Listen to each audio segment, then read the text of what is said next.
Olá pessoal, eu sou Tatiana Daniel e esse é o Café, Crime e Chocolate. Ou seja, coisas que viciam.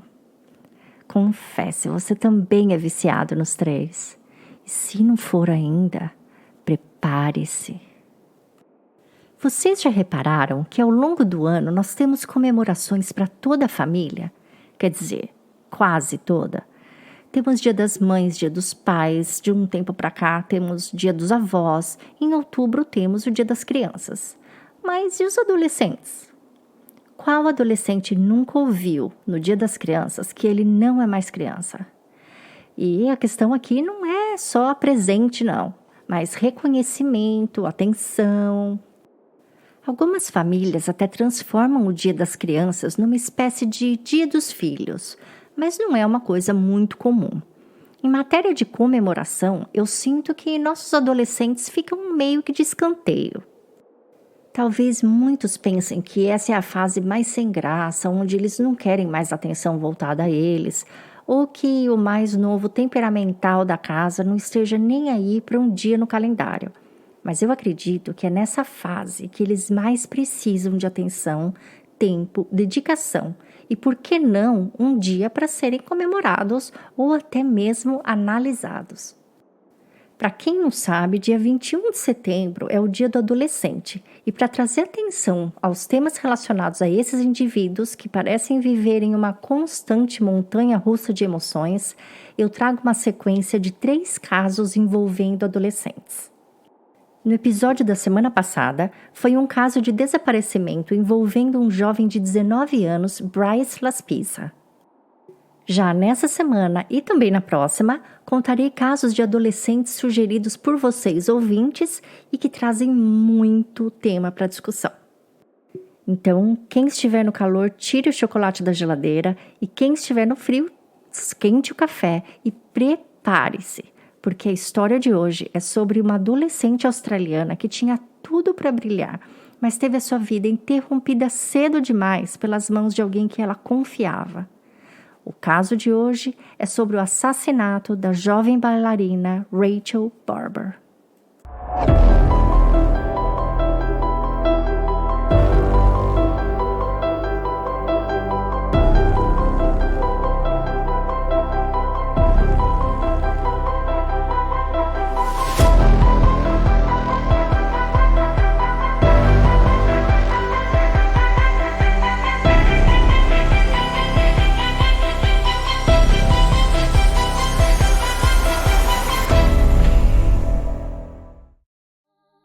Rachel Barber nasceu em 12 de setembro de 1983. Ela era a filha mais velha do casal Elizabeth e Michael Barber, seguida das irmãs Heather e Ashley Rose. O casal Elizabeth e Michael eram de Glen Waverley, uma cidadezinha bem pequena onde todo mundo conhecia todo mundo no interior do estado de Vitória, na Austrália. Em 1993, eles se mudaram para Mount Albert, pertinho de Melbourne, onde moraram por 5 anos. E em 1998, quando Rachel tinha 14 anos, se mudaram para Bayswater North. Por onde a família passava, Rachel era conhecida por sua beleza. Ela tinha uma pele perfeita, olhos verdes bem marcantes e corpo e postura de bailarina. Linda, linda, linda. Apesar de muito tímida, ela adorava dançar. Seus pais diziam que desde muito novinha, Rachel não andava, ela saltitava. Ela tinha um incrível talento para dança e expressão corporal, porém não tinha o mesmo talento para os estudos. Os pais tinham dificuldade em manter a filha interessada na escola, a tal ponto que aos 13 anos eles autorizaram Rachel a deixar o colégio e ingressar em uma escola de dança por tempo integral, a Dance Factory Academy, que ficava em Richmond, mais para o lado do centro de Melbourne. Para o casal Barber, era importante que as filhas focassem realmente no talento que vinha de dentro de cada uma, e o talento e paixão de Rachel era mesmo a dança. Na Dance Factory Academy, Rachel conheceu Emmanuel Carella, conhecido como Manny, e os dois começaram a namorar. Os dois tinham a mesma idade e os pais de Rachel aprovaram o namoro. Todos na academia de dança admiravam o casalzinho e eles até eram chamados de Romeu e Julieta. Mesmo namorando e passando bastante tempo treinando, Rachel ainda dava muita atenção aos pais e às irmãs. Ela também ajudava a mãe com as tarefas da casa. Na noite de 28 de fevereiro de 1999, um domingo, Elizabeth percebeu que a filha estava há um bom tempo conversando com alguém no telefone. Mas por ela ser adolescente, achou normal e provavelmente seria Manny do outro lado da linha. Como a família estava toda na sala, curtindo o restinho do domingo em frente à TV, Elizabeth até chegou a pensar em tirar Rachel do telefone, mas acabou desistindo. Mal Elizabeth sabia que aquela seria sua última noite ao lado da filha. Na manhã seguinte, como era de costume, Michael Barber, pai de Rachel, a deixou na estação de trem. Como a academia de dança era longe da casa onde moravam e para o lado oposto de onde ele trabalhava, ele a deixava todas as manhãs no ponto. Ela pegava o mesmo trem todos os dias, que era, por sinal, o único que ela era autorizada a pegar. Depois, às 6h15 da noite, ele a pegava de volta no mesmo ponto e os dois iam para casa. Michael adorava esses trajetos com a filha. Aquele era sempre um momento só deles, onde eles faziam planos para o dia e no caminho de volta contavam um para o outro como o dia havia sido. Naquela manhã do dia 1º de março, Rachel saiu do carro do pai e entrou no trem vestindo leggings preta, blusa branca, um moletom cinza, uma gargantilha de ouro com um pequeno diamante e um anel de topázio azul que ela havia ganho de presente de Natal de Manny como um anel de compromisso. Rachel também carregava uma mochila preta e $13 em sua carteira, o suficiente para as passagens de trem. De vez em quando, antes da aula de dança começar, Rachel tomava café da manhã na casa de uma colega de dança que morava bem pertinho da academia.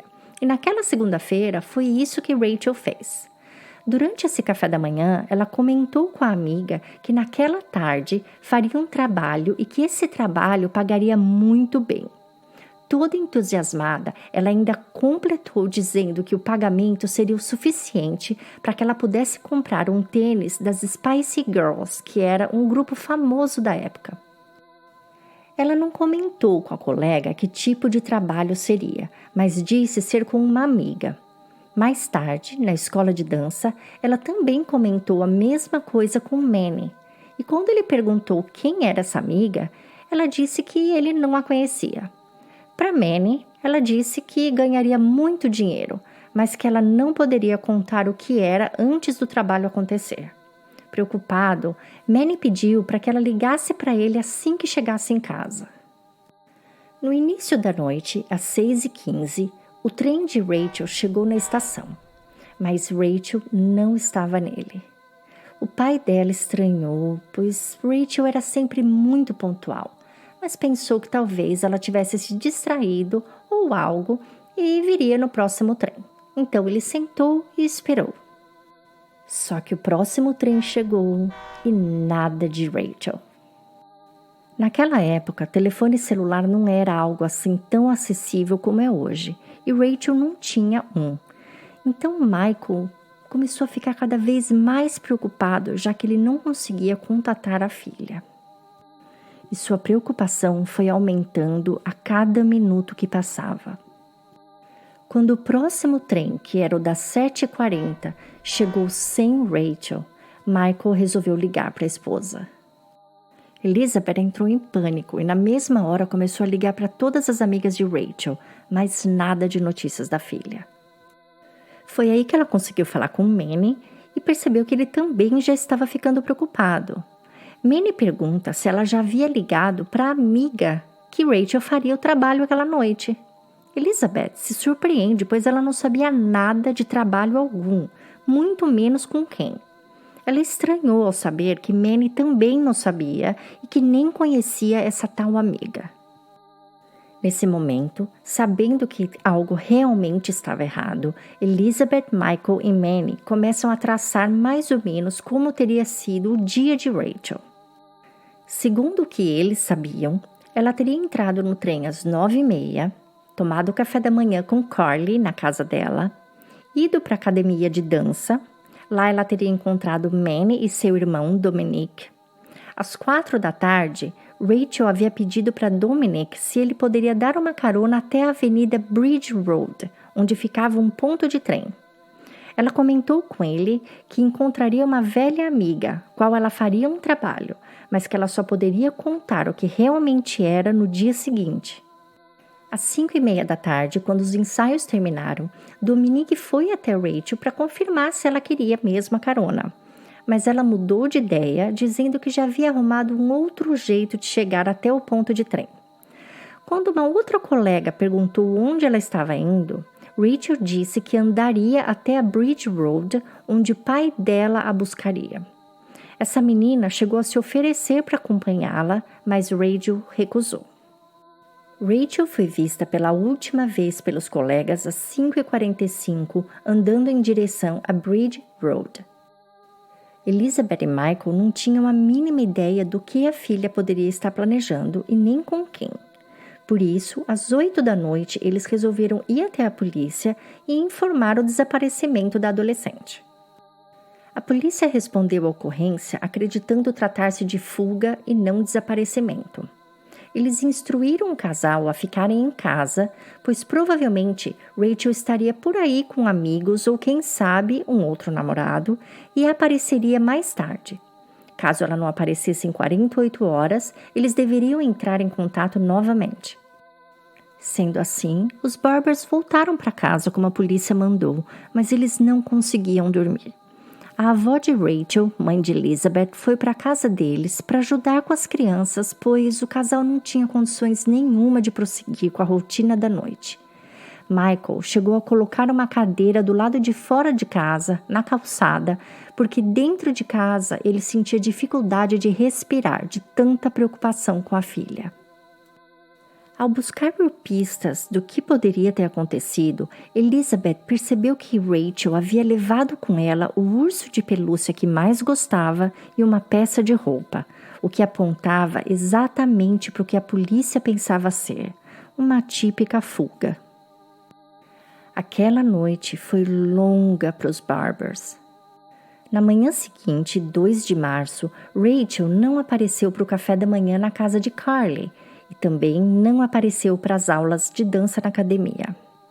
Michael resolveu ir à delegacia e dizer aos policiais que não teria como aquilo ser uma fuga, pois a filha morria de medo do escuro, morria de medo de andar sozinha na rua, era tímida e nenhum de seus amigos, nem seu namorado, parecia saber de seu paradeiro.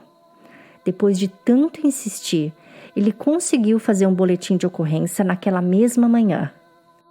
No entanto, quando Elizabeth voltou à delegacia às 2 da tarde para levar uma foto atual de Rachel, os policiais haviam perdido o boletim de ocorrência, que ainda estava em papel e não digitado no sistema. Ela teve que responder tudo de novo, ou seja, das 10 da manhã até as 2 da tarde, ninguém havia feito nada. Desacreditados na polícia local, Elizabeth e Michael resolvem começar sua própria investigação. Eles começam simulando a pé o trajeto que a filha teria feito aquele dia e a cada lugar que passavam, eles mostravam uma foto de Rachel e perguntavam se alguém a teria visto. E assim, os dois passaram a tarde no meio da multidão da cidade, desesperados em busca da filha. Até que em uma das lojas que eles pararam, uma loja de calçados, a vendedora disse ter visto Rachel 2 dias atrás. A menina teria ido na loja, perguntado o preço de um tênis das Spice Girls e havia dito que naquela noite faria um trabalho onde ganharia um bom dinheiro e no dia seguinte voltaria para comprar. A vendedora tinha inclusive separado um par de tênis na numeração de Rachel e colocado ao lado com o nome dela. Essa foi a primeira grande pista. Nesse momento, Manny, que se junta aos Barbers na busca, se lembra que Rachel havia dito que essa amiga era conhecida da família e que também era mais velha do que ela. Elizabeth começou a tentar lembrar de todas as antigas amigas de escola de Rachel, mas nada vinha em sua mente. Foi quando eles viram em uma banca de jornal A notícia de que um ex-presidiário condenado por ter estuprado várias adolescentes estaria solto. Mas logo descobriram que o tipo de vítima que esse predador buscava não se encaixava no perfil de Rachel. No dia 3 de março, mesmo antes de completar as 48 horas da ocorrência, a polícia realmente toma o caso depois de receberem uma ligação da diretora da academia de dança informando que ao abrirem o armário de Rachel, que ficava trancado com o cadeado dela, eles encontraram a carteira da aluna. Nesse momento, a polícia constatou que isso já não parecia mais um simples caso de adolescente que foge de casa. Sendo assim, uma equipe de investigadores e peritos foi enviada à casa dos Barbers, onde entrevistaram a família e coletaram objetos do quarto de Rachel. Com base na entrevista, eles chegaram a desconfiar de um colega de trabalho de Elizabeth que andava agindo estranho e de vez em quando aparecia na casa deles sem ter sido convidado. Chegaram até a designar uma patrulha para seguir o sujeito. Mesmo com a polícia já envolvida, naquele final de semana, a família e amigos dos Barbers distribuíram posters com a foto e os dados de Rachel por toda a região, todas as estações de trem, todos os lugares. Eles também vasculharam matagais, riachos e amigos de Michael chegaram a fazer um pente fino em um lixão da cidade. Na segunda-feira, uma semana após o desaparecimento de Rachel, a divisão de pessoas desaparecidas assumiu o caso e começou a entrevistar familiares, amigos e professores. Eles entrevistaram Manny e os investigadores perguntaram se, por acaso, Rachel teria fugido por conta de estar grávida e com medo dos pais. Mas o adolescente garantiu que isso seria impossível, sendo que ele e Rachel ainda eram virgens. Foi então que uma psicóloga da equipe de investigação pediu para que Elizabeth descrevesse a rotina de Rachel inteirinha no dia anterior ao desaparecimento. E Elizabeth a guiou passo a passo, lembrando do telefonema que ela pensava ser com Manny. Só que quando a polícia cruza essa informação com a entrevista de Manny, eles constatam que os dois não haviam conversado por telefone no domingo à noite. E nesse momento, a polícia decide solicitar um relatório de chamadas à companhia de telefone. Isso era 1999 e esse tipo de dados não era conseguido tão rapidamente quanto é hoje, em 2020. Então, quando eles conseguiram os dados 2 dias depois, eles descobrem que Rachel havia recebido 2 ligações no telefone de casa na tarde de domingo. Uma às 5h24, com duração de 15 minutos, e a outra às 5h45, com duração de 30 minutos. Ambas vinham de outro telefone fixo em Prenham, que ficava a 42 minutos da casa dos Barbers, quase no centro de Melbourne, bem perto da academia de dança. O número de telefone estava registrado em nome de Caroline Robertson.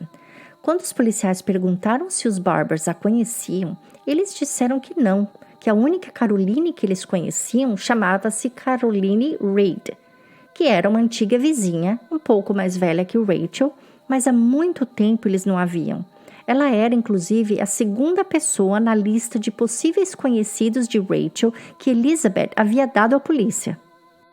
Ao pesquisar Caroline, a polícia descobre que Caroline Reid Robertson era a pessoa que havia ligado para Rachel e, na verdade, não fazia tanto tempo assim que as duas haviam se visto.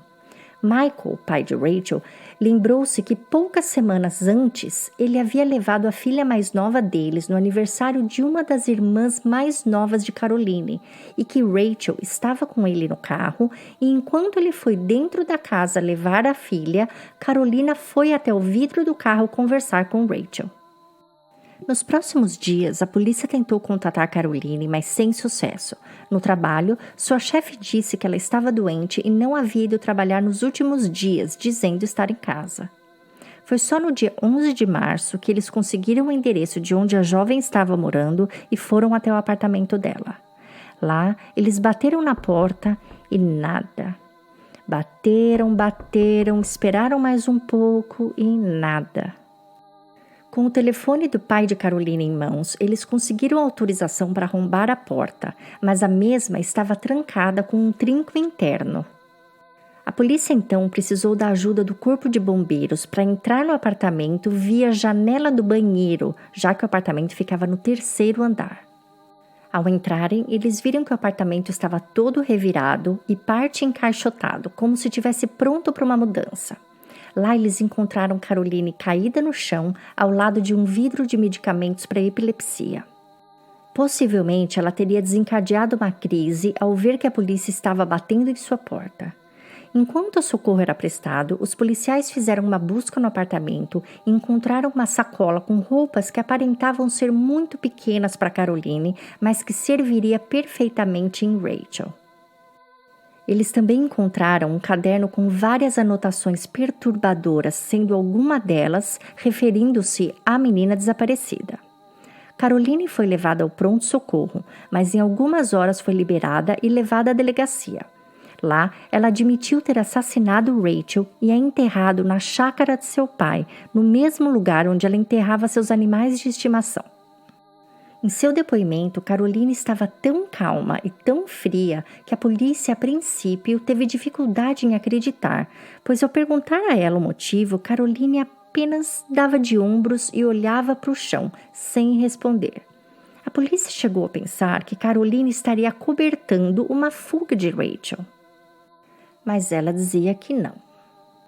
Confusos, os policiais perguntavam se elas haviam brigado, se Rachel teria traído a confiança de Caroline em alguma coisa, mas ela dizia que não.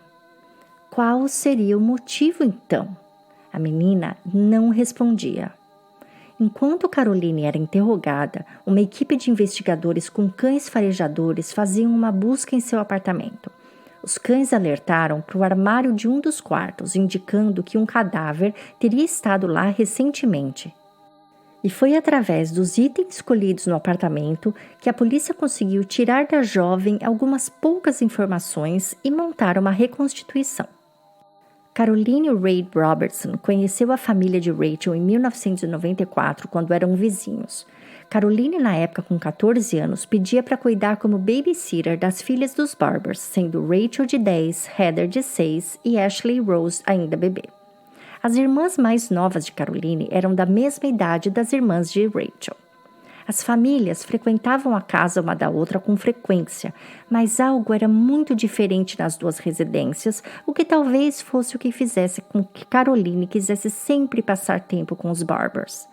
Os pais de Caroline tinham uma situação financeira muito boa, mas brigavam muito, ao contrário dos Barbers, que não eram ricos, mas viviam em paz. Eventualmente, os pais de Caroline se divorciaram e seu pai rapidamente se casou novamente. O divórcio foi bem difícil e Elizabeth, na ocasião, foi o principal apoio de Gail, mãe de Caroline.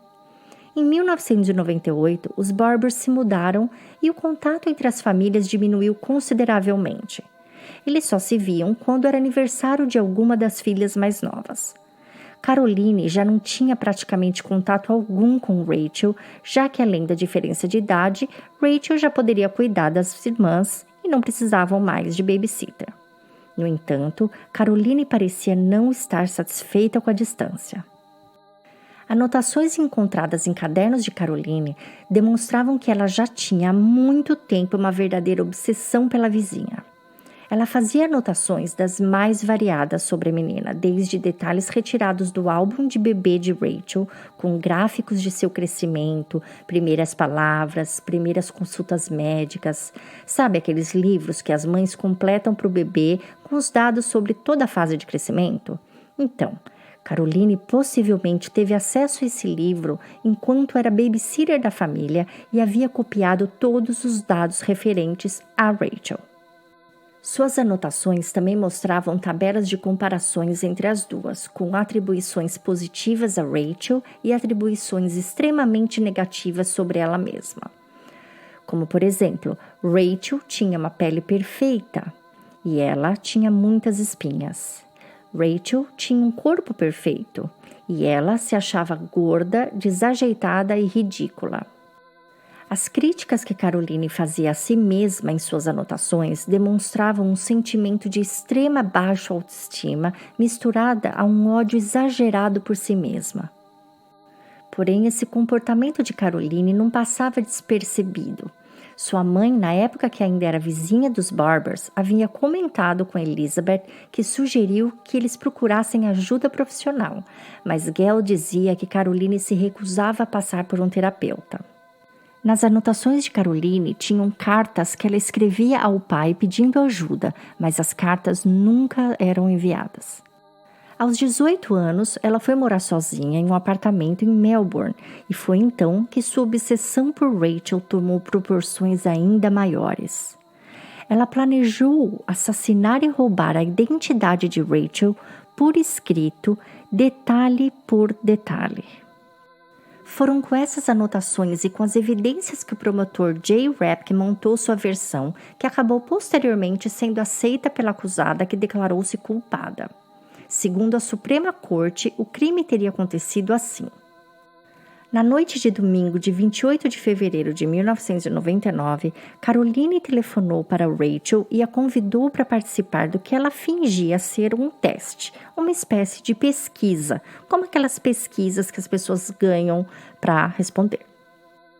Caroline já havia convidado Rachel para participar de um falso concurso de beleza somente para atrair Rachel para sua casa, mas Elizabeth não teria deixado por achar a filha muito nova. Desta vez, então, Caroline disse a Rachel que era uma pesquisa secreta, o qual ninguém poderia saber, nem mesmo seus pais. Para tal pesquisa, ela pediu para que Rachel completasse a seguinte atividade. Ela precisaria fazer uma mochila como se estivesse fugindo de casa. Rachel seguiu as coordenadas e colocou em sua mochila uma peça de roupa e um urso de pelúcia que ela adorava. No dia seguinte, Caroline faltou no trabalho com a desculpa de estar doente e marcou de encontrar Rachel em um ponto de trem próximo à academia de dança. As duas seguiram para o apartamento de Caroline na rua Trinian, em Prahran, onde o suposto teste aconteceria. No caminho, elas compraram pizza e, ao chegar no apartamento, enquanto Rachel esperava na sala, Caroline adicionou anti-histamínicos em pó ao pedaço de pizza de Rachel. Ela também havia comprado 2 garrafas de vinho, mas Rachel recusou-se a ingerir bebida alcoólica. Em conversa com uma das psicólogas do presídio, conversa essa gravada com o consentimento dos presos, Caroline confessou ter iniciado após a pizza o que seria uma espécie de meditação de relaxamento. Rachel estava acostumada com essa prática, pois também fazia meditações na academia de dança. Sentada em posição de lótus, onde as pernas ficam dobradas e cruzadas com a coluna ereta e olhos fechados, Caroline pediu para que Rachel pensasse em coisas prazerosas que a fizessem feliz. Posteriormente, Caroline disse à psicóloga que nesse momento ela chegou a pensar em desistir. Sentiu medo, mas como ela achava que já havia ido longe demais, resolveu continuar com o plano. Com Rachel sentada, pensando em coisas boas, Caroline levantou-se devagar, foi para trás da menina e com um cabo de telefone a estrangulou.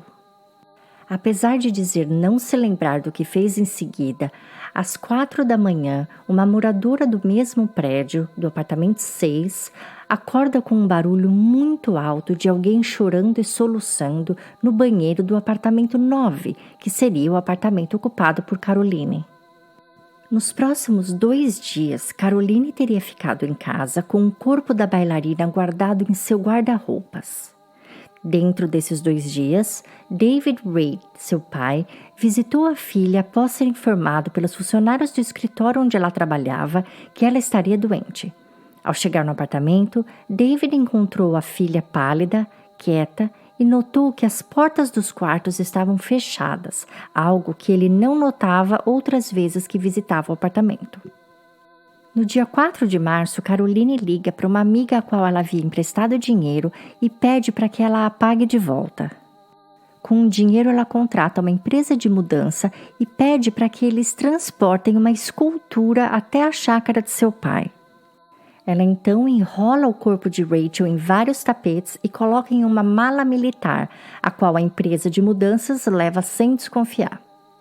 Caroline segue de táxi e acompanha o momento em que a empresa de mudança deixa a mala nos fundos da casa conforme ela havia pedido. No dia 5 de março, Caroline volta a trabalhar. Interrogados, os colegas de trabalho relatam que a garota estava pálida e quieta. Quando a polícia ligou no escritório perguntando sobre Caroline, ela explicou que a tal menina desaparecida nos panfletos da cidade era uma garota que ela costumava cuidar como babysitter e que a polícia queria sua ajuda. Ela também teria dito aos colegas que Rachel era problemática e sempre fugia de casa. No dia 7 de março, Caroline chegou a ligar na casa dos Barbers e, falando com Andrew Southall, tio de Rachel, ela chegou a oferecer ajuda. No dia 10 de março, Caroline visitou uma agência do Banco de Melbourne e pediu um empréstimo pessoal alegando ser para a compra de um carro. Ela disse à gerente que precisaria do dinheiro com urgência, naquele mesmo dia. Enquanto o banco esperava a aprovação da ficha de Caroline, ela ligou 3 vezes no mesmo dia perguntando se já estava aprovada. Levando em conta que Caroline não tinha carteira de motorista, a promotoria do caso conclui que esse dinheiro seria usado para uma possível fuga. Nos dias 11 e 12, Caroline teria ligado no escritório onde trabalhava e dito que não poderia trabalhar por estar doente, quando na verdade estava em seu apartamento encaixotando seus pertences. E foi na tarde do dia 12, enquanto Caroline preparava-se para fugir, que a polícia entrou em seu apartamento. No dia 13 de março, o corpo de Rachel Elizabeth Barber foi encontrado em estado avançado de decomposição, com um fio telefônico ainda em seu pescoço, enterrado em uma cova rasa em uma chácara pertencente ao pai de Caroline, localizada no número 390 da estrada Old Lancefield, em Kilmore, a 2 horas de Melbourne. Na cadeia, Caroline foi diagnosticada com um transtorno de personalidade borderline, que o juiz Vincent acredita ter contribuído para sua conduta. O juiz também levou em consideração relatórios psiquiátricos e médicos alegando que Caroline teria crescido em um ambiente cheio de desafios. Sua mãe era bipolar e ela desde muito cedo recebia dos pais muitas críticas, castigos, abuso físico e emocional. Tratamentos esses que contribuíram para que ela desenvolvesse uma péssima imagem de si mesma. Porém, o juiz acrescentou que, apesar desses desafios, ele achou a malevolência com que Caroline agiu extremamente perturbadora, bem como o tempo pelo qual ela dedicou à arquitetura de seu plano. Ele acrescentou que Caroline teria falhado em enxergar suas próprias qualidades, como, por exemplo, sua performance acadêmica e sua determinação no trabalho, falhando também em considerar que a vida de Rachel não era perfeita como ela imaginava ser. Caroline Robertson ficou presa por quase 2 anos aguardando o julgamento. Posteriormente, ela aceitou a acusação e recebeu sentença de 20 anos, a qual ela cumpriu 14. Na cadeia, ela teve várias crises depressivas acompanhadas de automutilação. Ela cortou os pulsos, os braços e seu próprio rosto diversas vezes. Ao perguntá-la como se sentia, a psicóloga da prisão recebeu de Caroline a seguinte resposta: "Eu me sinto como uma alma problemática e torturada que foi jogada em um mundo cheio de anjos." Em outras ocasiões, Caroline se definia como um alienígena que havia nascido com muitas coisas horríveis contidas dentro de si. E acreditava que se ela tirasse a vida de Rachel, poderia substituir essas coisas ruins pelas coisas boas que a menina tinha. No início do cumprimento de sua pena, mesmo com tratamento psicológico, Caroline não demonstrava remorso. Presas do mesmo complexo comentavam que ela nunca falava sobre o crime e agia como se nada de errado tivesse acontecido. Com o passar dos anos, Caroline recebeu ajuda de um monge budista que visitava a cadeia de forma voluntária. Ela melhorou e se acostumou com a prisão, chamando sua cela de casa e as outras presas de família, o que preocupou o juiz que aplicou sua sentença.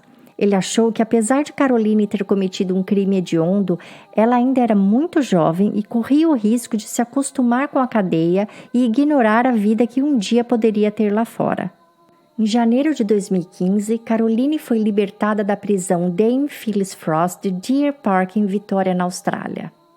Os pais de Rachel ficaram abalados, mas pediram à população que não incomodassem Caroline e que dessem a ela a privacidade necessária para que ela recomeçasse a vida. Eles não querem contato algum com ela, mas desejam que ela recomece em paz. Não há notícias de Caroline nos dias de hoje, porém Elizabeth Barber, mãe de Rachel, escreveu um livro sobre o que tinha sido a vida desde o momento em que sua filha nasceu até o momento em que Caroline foi presa e sentenciada.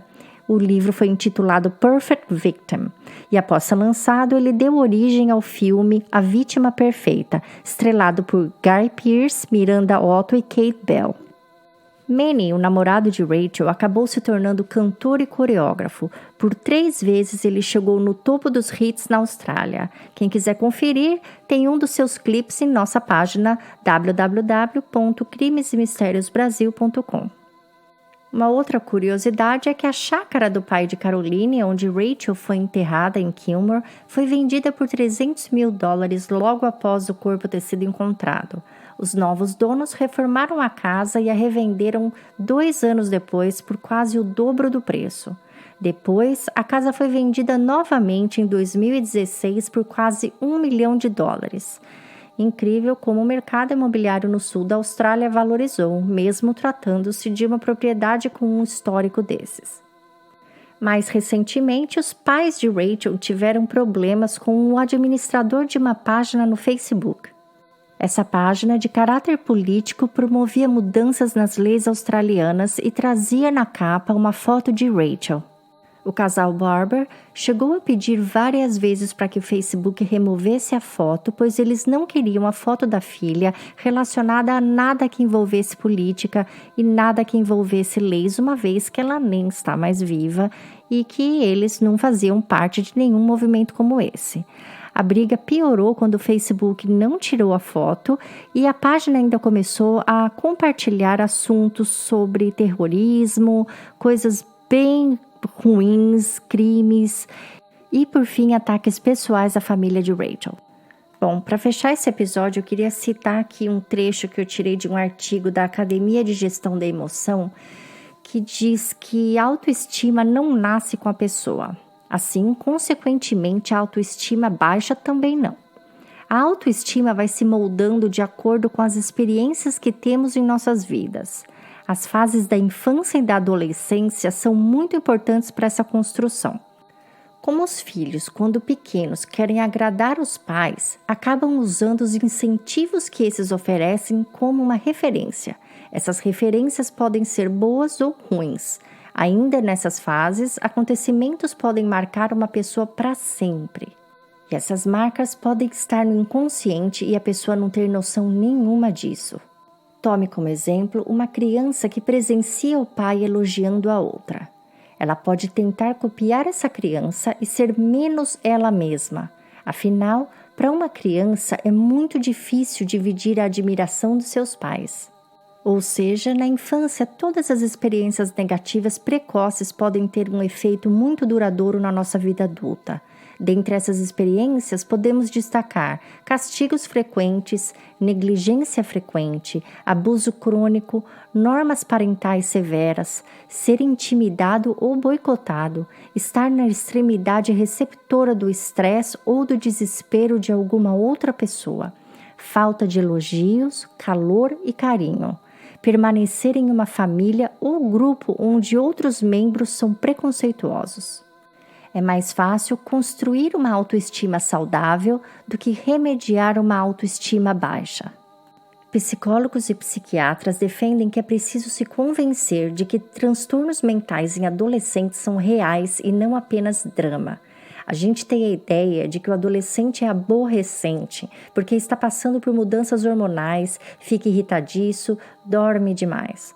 Ficamos com uma visão estereotipada de que esse comportamento é normal da fase, mas ele pode estar com depressão sem que ninguém perceba.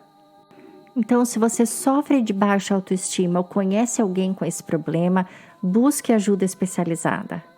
Bom, eu vou ficando por aqui, espero que vocês tenham gostado do episódio, não do caso, é claro que é um caso muito triste, mas a história em si que sempre pode ensinar alguma coisa pra gente e nos mostrar que o ser humano é mesmo uma caixinha de surpresas.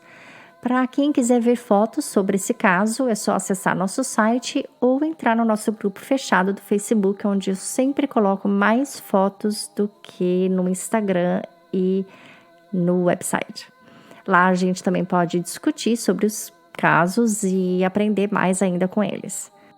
Como eu disse anteriormente, esse caso foi sugerido por ouvintes e o caso da semana que vem também. Quem quiser sugerir algum caso é só ir no nosso site, entrar na página de contato e preencher o formulário. Se vocês gostaram do episódio, comentem nas redes sociais e compartilhem para quem vocês acham que também gosta de crimes e mistérios. A gente se vê de novo na semana que vem e até lá, se cuidem, protejam-se e fiquem bem.